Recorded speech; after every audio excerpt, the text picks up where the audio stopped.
Hi there. We are replacing a lens on a 2015 Highlander. Somebody backed into the vehicle and dented and cracked it.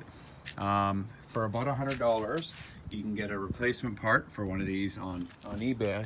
So we're figuring out how to get the assembly off. And what we've done, this is an XLE 2015.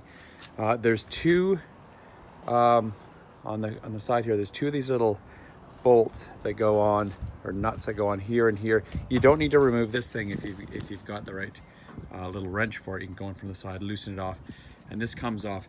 The third threaded piece is a little bit tricky to get into, but if you can get up here, so these two are out on the edge. This third one, if you take off this cover, pry it off with a slot screwdriver that's got a bit of plastic around it. You pry it off and you can get in here.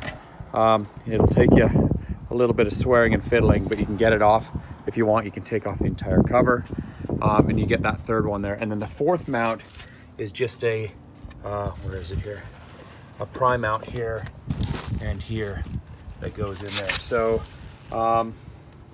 took us about probably 10 minutes to get it off, a little bit of swearing, but you should be able to, for about $100, replace your own rear tail lens and pop a new one on there. So yeah, hope this video helped you.